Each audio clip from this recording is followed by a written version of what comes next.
Welcome to the Grace and Grit podcast, made for women who want their healthiest years to be ahead of them, not behind them. Join your host, Courtney Townley, right now as she breaks down the fairy tale health story you have been chasing all of your life into sensible action steps and lasting change.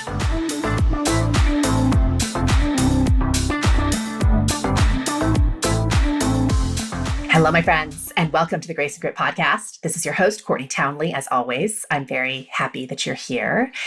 And we have entered the throes of the holiday season. So, of course, I want to start this podcast by just asking, how are you holding up? I ask that question because this can be a very complicated and exhausting time of year for an awful lot of people. Because think about it, during the holiday season, we are rumbling in a very big way, in a much bigger way, with things that we're rumbling with all year long. For example, there's more sugar in our presence. There's more alcohol in our presence. There's more opportunity for social engagement, which means there's also more opportunity for relationship challenges and adding more to an already full plate and recognizing that you may not have boundaries in place that you might need, and so much more. So having worked in the women's wellness space for a couple of decades now, I have seen a very clear pattern for a lot of women when it comes to this time of year. And this is the pattern. A lot of women roll into the season already very low on resources like time and energy and mental bandwidth. So a lot of women are tired. A lot of women are also burnt out. And we are going to talk about the difference between those two things a little bit later today. But then after that, so they're rolling into the season low on resources. And then to accommodate the demands of the holiday season, the first thing they remove from their to-do list, I'm making air quotes here, is their own self-care. And they convince themselves that come January 1st, they'll figure it out. They will get back on track. They will regroup. And we all know how that plays out, right? January 1st comes, and many people are often too sick and tired to start the new year in the way that they intended. So let's just make a pact here and now that this year, through the holiday season, we are not going to throw our self-care to the wind. It is possible to do both. It is possible to have a very fun and varied holiday season and still take care of yourself. And one of the places I really encourage my clients to focus in terms of not negotiating their self-care is focusing or fiercely protecting their anchors.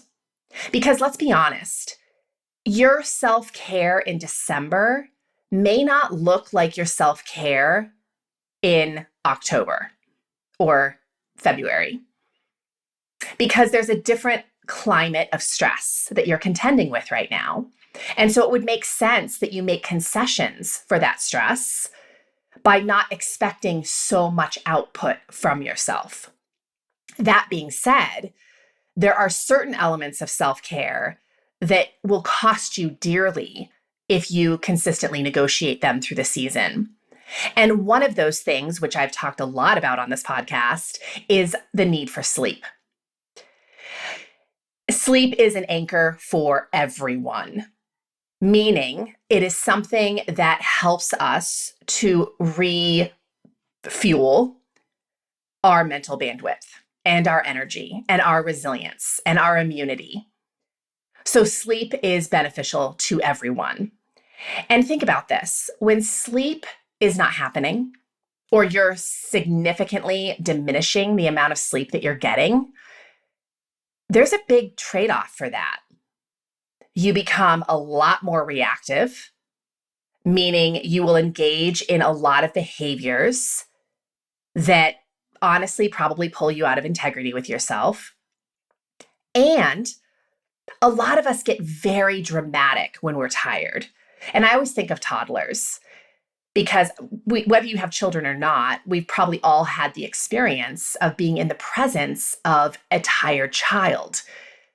And how do they behave? Well, they're downright irrational, right? So everything seems like a big deal. In fact, I think I just saw an Instagram video. It was so funny. It was a little boy sitting at the counter with his sister who is just having the biggest tantrum ever. And she was probably 3. He was maybe 6. And he looked at her and he said, "Have you had a nap today?" And through her tears, she said, "No, I haven't had a nap today." And, the message, of course, was mystery solved, that we tend to make mountains out of molehills when we are exhausted. And there's already so many stressors coming with the holiday season that you being destabilized emotionally because you're not honoring your need for sleep is not going to be useful to you. But here's the truth, and this is really what I want to talk about today. Sometimes sleep isn't enough. I have clients who get plenty of sleep. It's not the norm, I will tell you that, but I do have clients that are really good about getting their 8 to 9 to 10 or 7 hours of sleep a night. It's different for everybody, but I do have clients that are really consistent about that. I also have clients who buffer with sleep. So they literally use sleep to just shut down from their life because they don't want to have to deal with the reality of their life. So they just put themselves to bed. And they keep doing that. So it's not helpful. They're literally using sleep in an unhelpful way.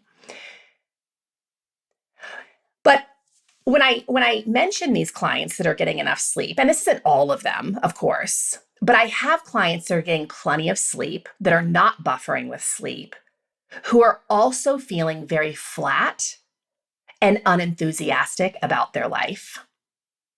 And this brings up the conversation around burnout, because fatigue and burnout are both very real challenges all year round, but I would say even more so this time of year, because it's the end of the year and the season brings a lot more opportunity to add a lot more to your already full schedule.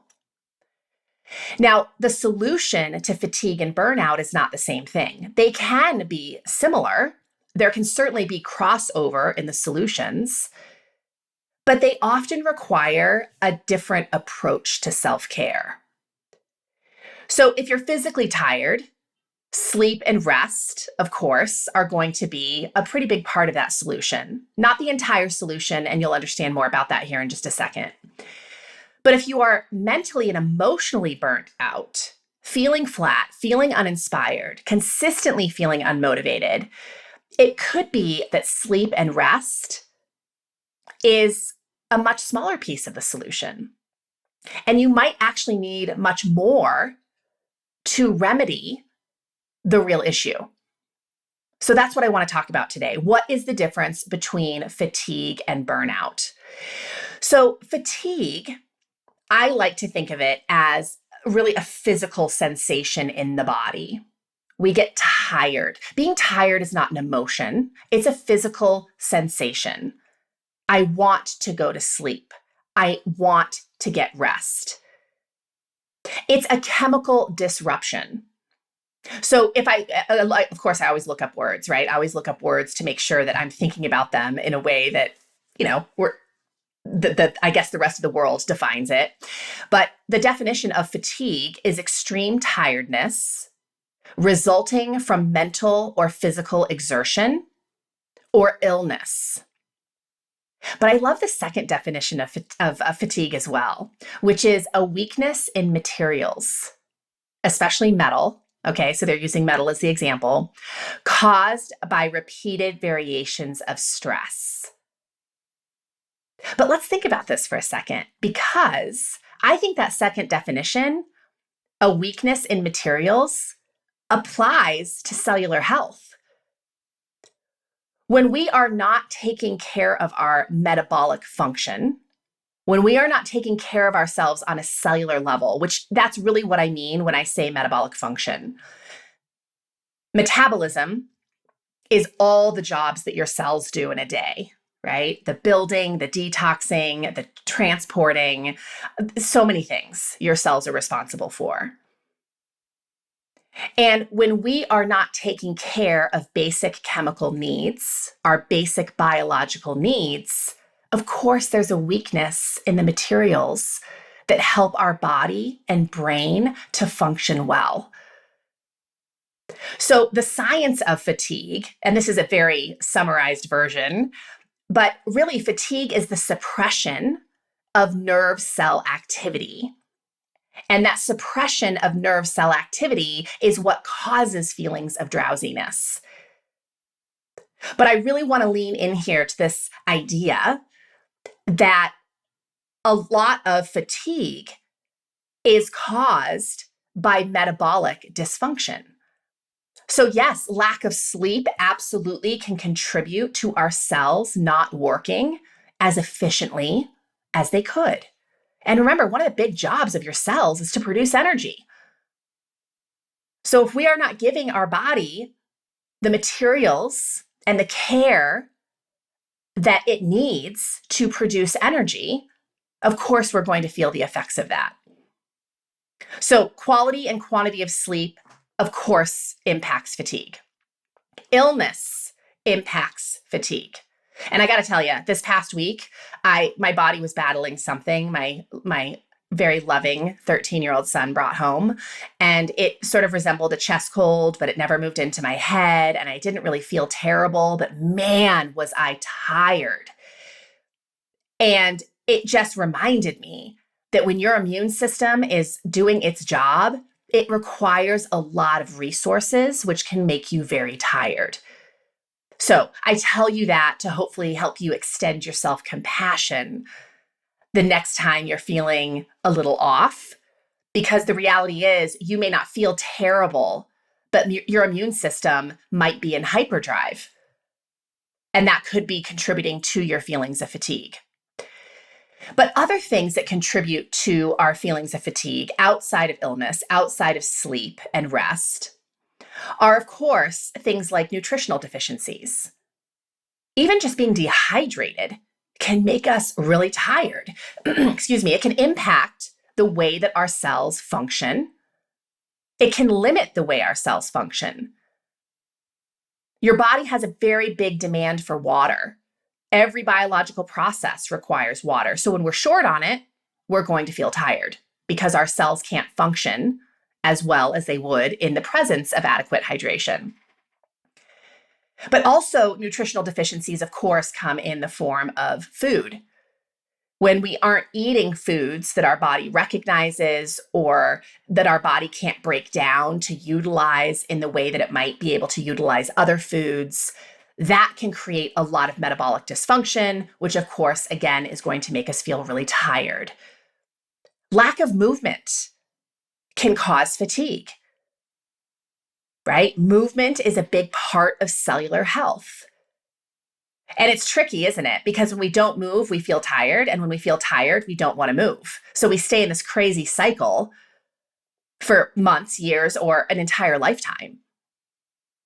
So sometimes it is worth pushing through the fatigue in order to recoup the energy on the other side.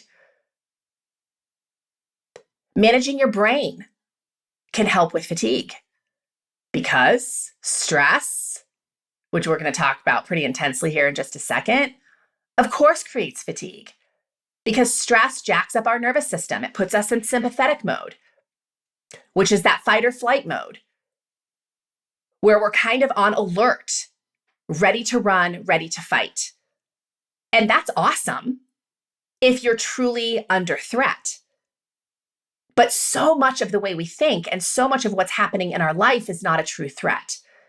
And so if we aren't managing our brain, we create massive amounts of stress. And that stress, of course, can deplete our metabolic function. Because again, your nervous system is really the root of our entire system. And when the nervous system is disrupted, everything gets disrupted. So some symptoms of fatigue, I'm sure you're very familiar with symptoms of fatigue, are things like feeling tired, feeling drowsy, feeling like you want to sleep, being reactive, not making decisions, right? Poor decision making,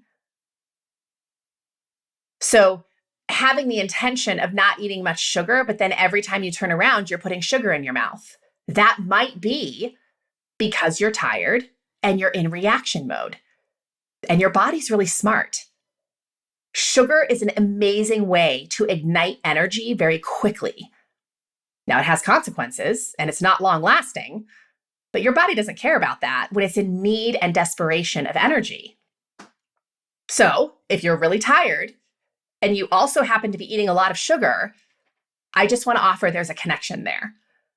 Your body is trying to look out for you and it's trying to get you energy, which is why it's gravitating towards sugar. And also, of course, one of the symptoms of chronic fatigue or just being tired is that we can start experiencing symptoms of physiological breakdown. So if we let fatigue become a constant thing in our life, we start noticing our weight going up and our muscle mass starting to diminish and our joints hurting more and all kinds of unfun things. So let's talk about burnout for a second. So burnout absolutely can be partly physiological, right? In terms of a physical sensation. Like you can have some of the same physical sensations that you would have with fatigue. But what separates burnout from fatigue is that there's a flatness to our emotions and a flatness to our mental capacity. So I want to offer that burnout can be, I think, more easily identified when we really start checking in with our emotional landscape and our mental health. Because just listening to physiological cues may not really help you to differentiate between fatigue and burnout. So the definition of burnout, this is Merriam-Webster, is exhaustion of physical or emotional or motivational strength, usually as a result of prolonged stress and or frustration. I read this really interesting article. It was on a website called Science of the People. And the article was talking about all of these discoveries that neuroscientists have made about how burnout has affected the brain. And this is some of what was pointed out in that article. Number one, burnout. So chronically being in a state of fatigue, emotional distress, mental exhaustion enlarges your amygdala. And remember, your amygdala is the part of your brain that is, number one, very reactive, but it also controls emotions. So it can increase moodiness. And it can also cause you to have a stronger stress response when you're startled. And this is so interesting because I notice sometimes when I am tired and also mentally stressed and probably borderline burnt out, if someone walks into a room and I don't hear them, I get startled very easily. I mean, I get startled at the grocery store.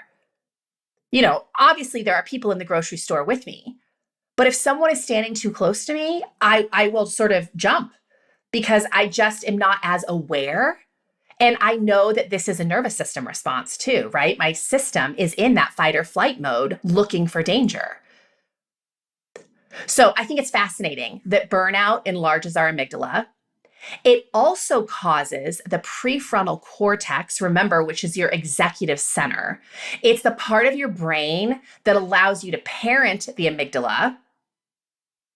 So you can kind of talk the amygdala down from being so reactive. It allows you to plan, make decisions. It's really responsible for so much cognitive function. And burnout causes this part of your brain to start to thin, which apparently, and I didn't know this, is also a response to the aging process.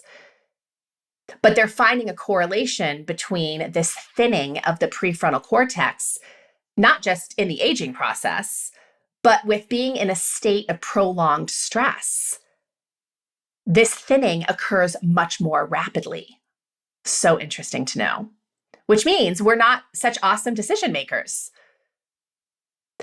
Another point that they highlighted in this article was that burnout definitely impacts parts of the brain that control memory and attention span. So it makes it much more difficult for us to focus, be productive, and to learn.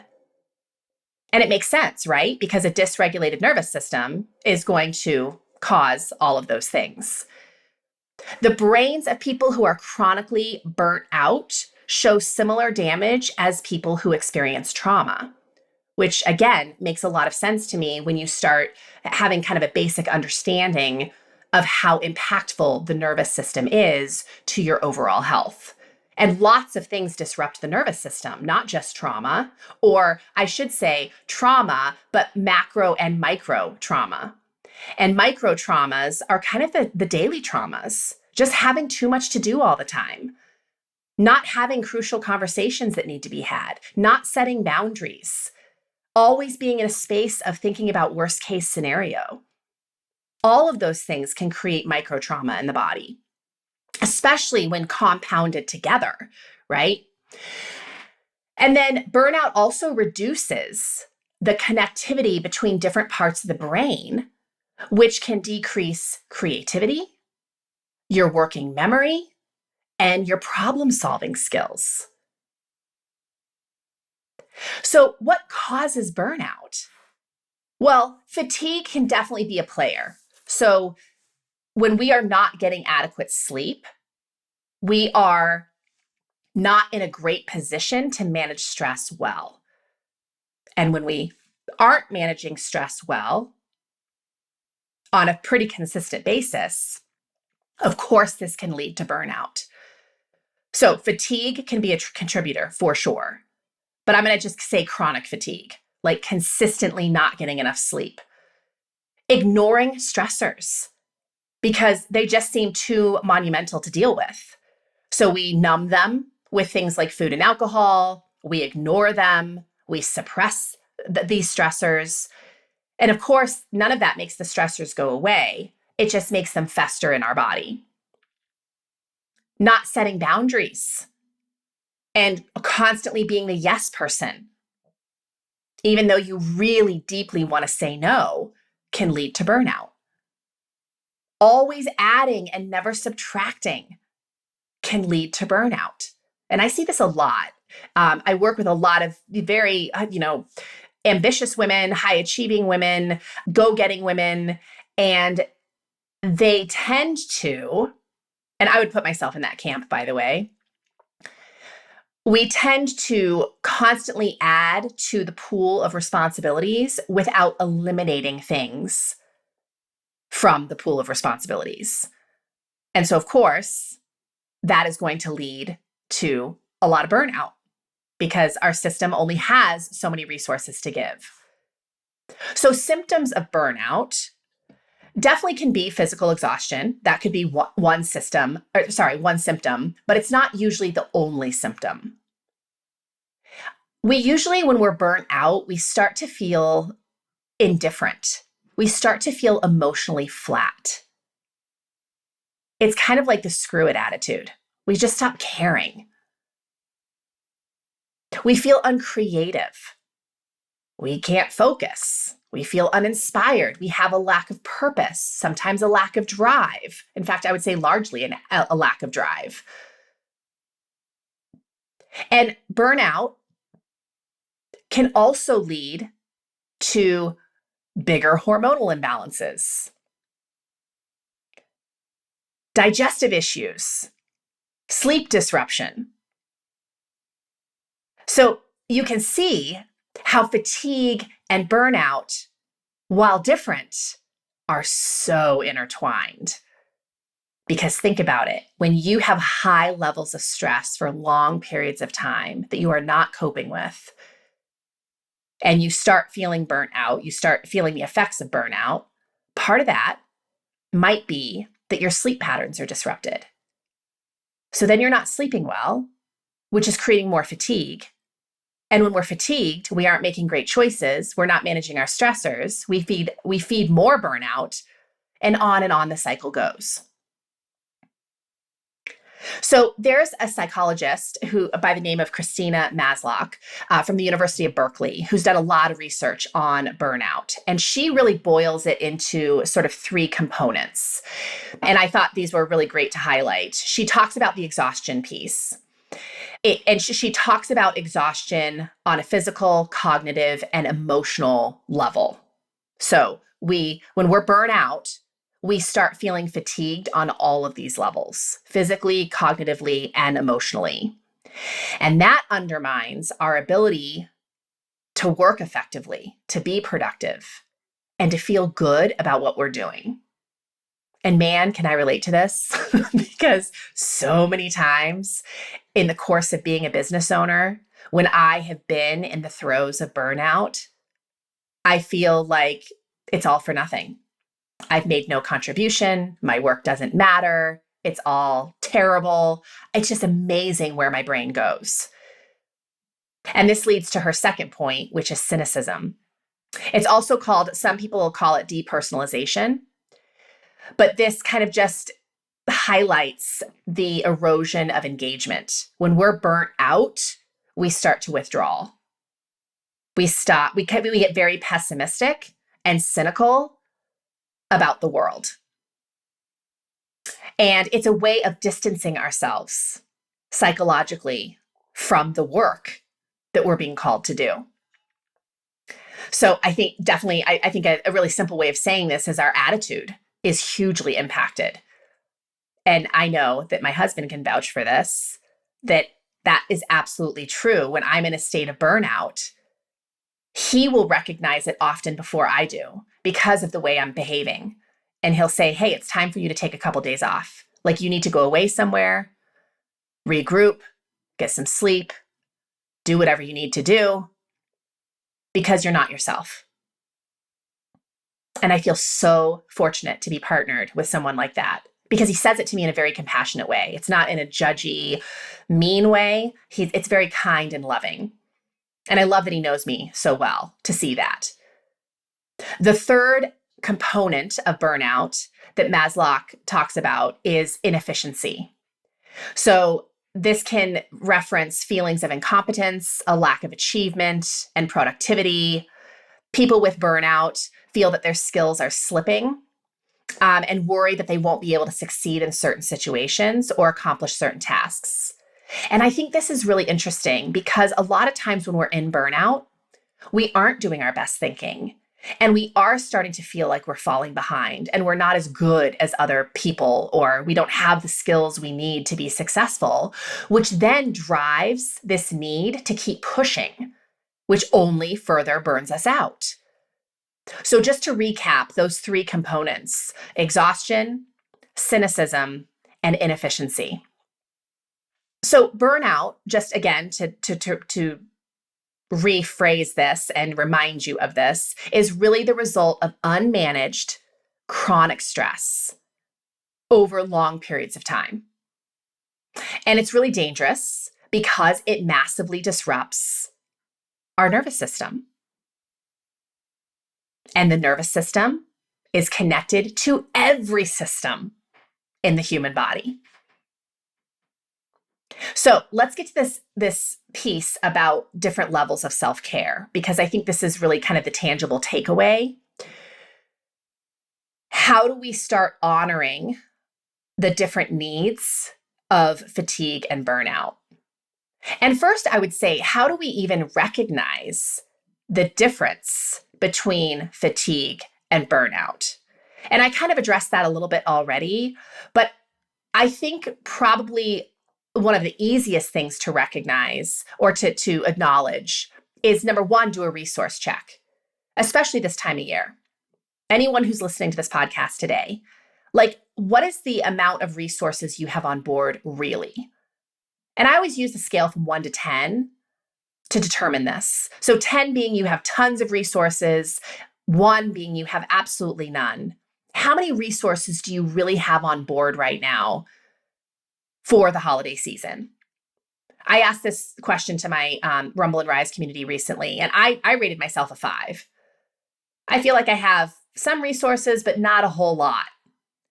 And acknowledging that is going to be a huge gift in that if I stay awake to that fact, it will impact the choices that I make. It will impact what I say yes to this season.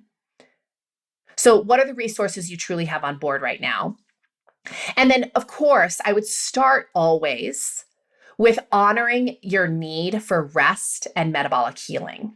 So, address chemistry first, because you probably won't really know if you're burnt out if you aren't honoring your chemistry, right? Because sometimes we can mistaken chemical disruption for burnout, and they're not necessarily one and the same. So are you getting enough sleep?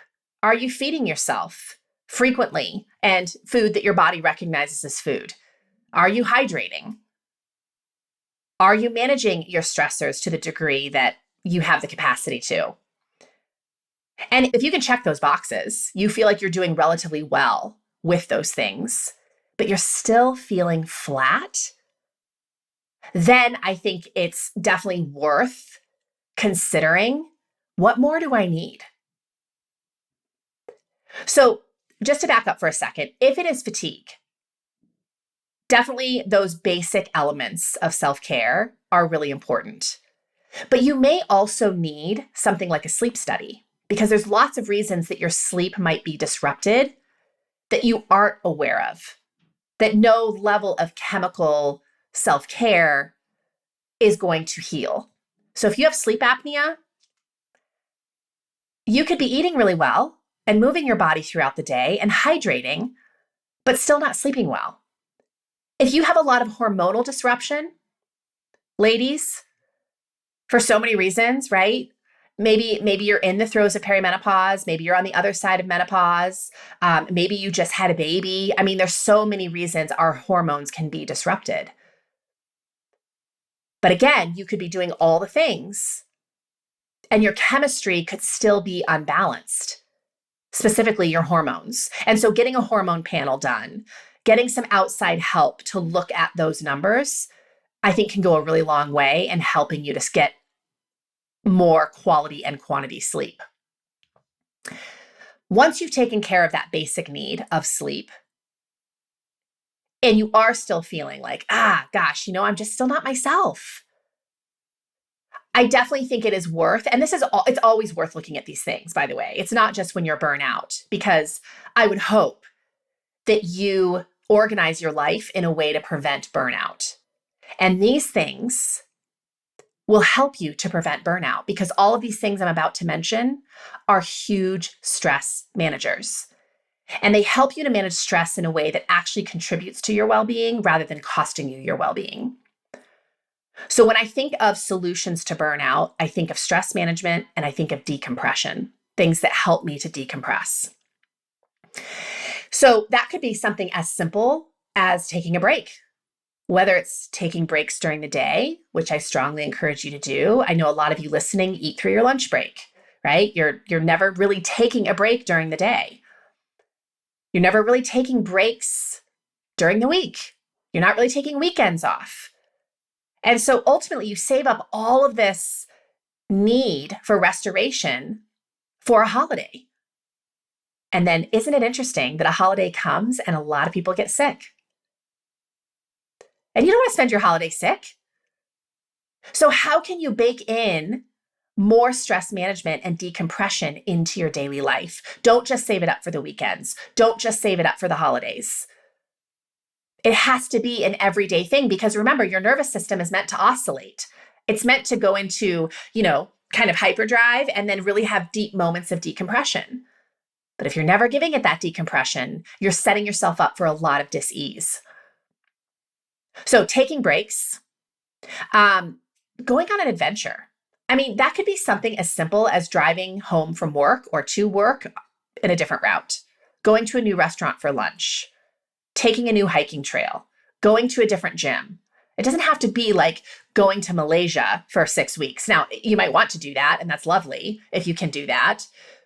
But we're looking at adventures you can pollinate into your day, just to see new things and have a different perspective. and see more life. Like literally, we're talking about ways of infusing more life into your life, and adventure helps you to do that. Incorporating more fun and play. What are you doing for fun? How do you play? Often when I ask this question, I just get like blank stares, like deer in the headlight look. Like, are you kidding? Who's got time for that? But play is so good for us.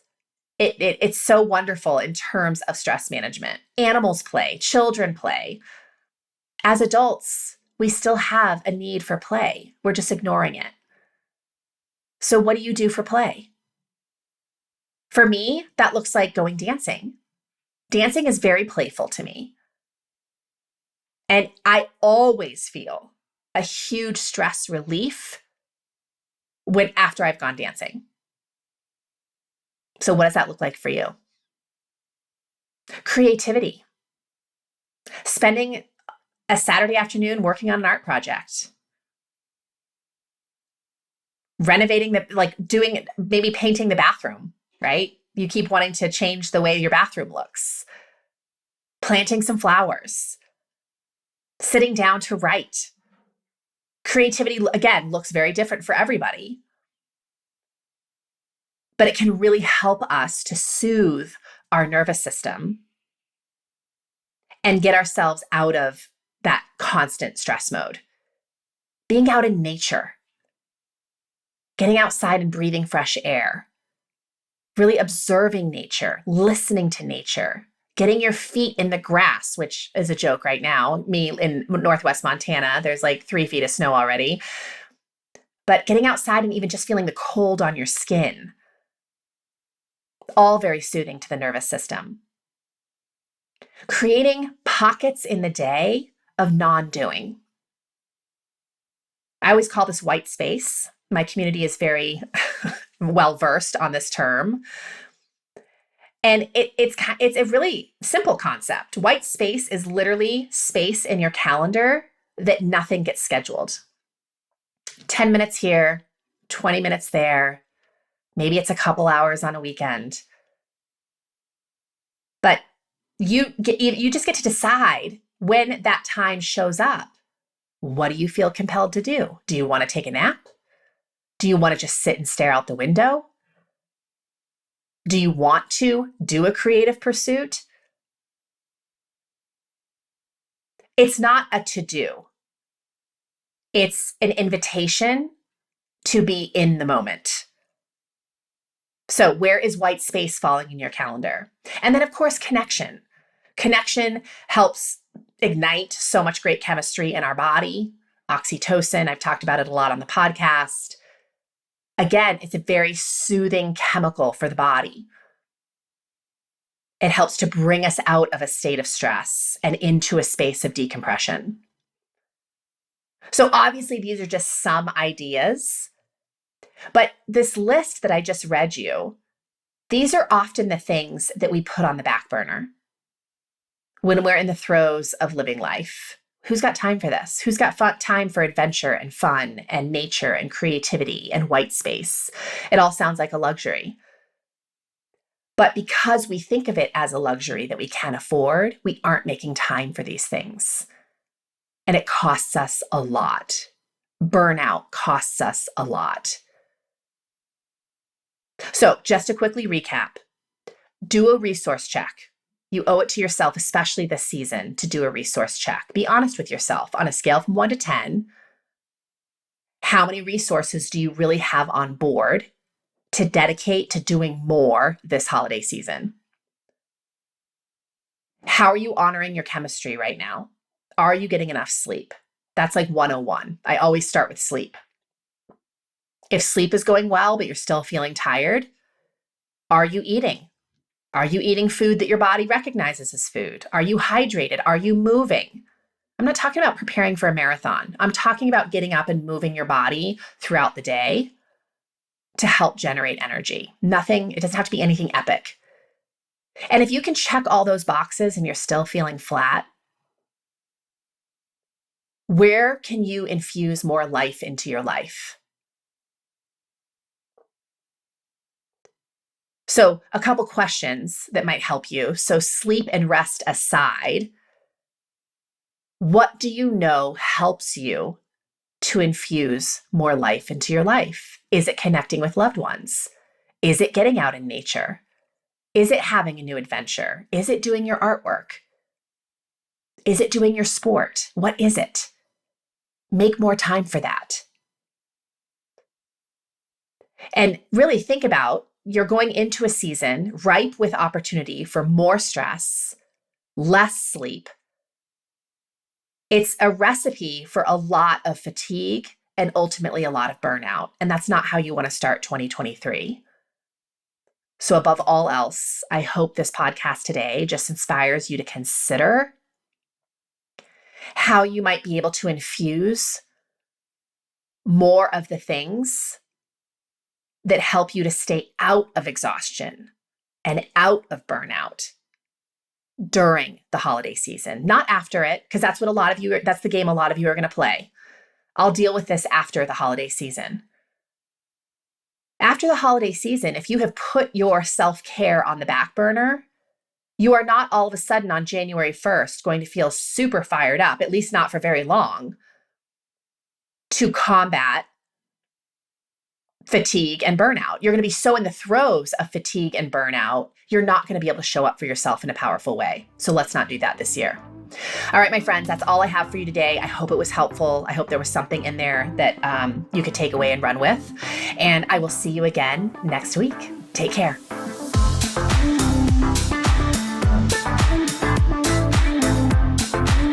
Thank you for listening to the Grace and Grit podcast. It is time to mend the fabric of the female health story, and it starts with you taking radical responsibility for your own self-care.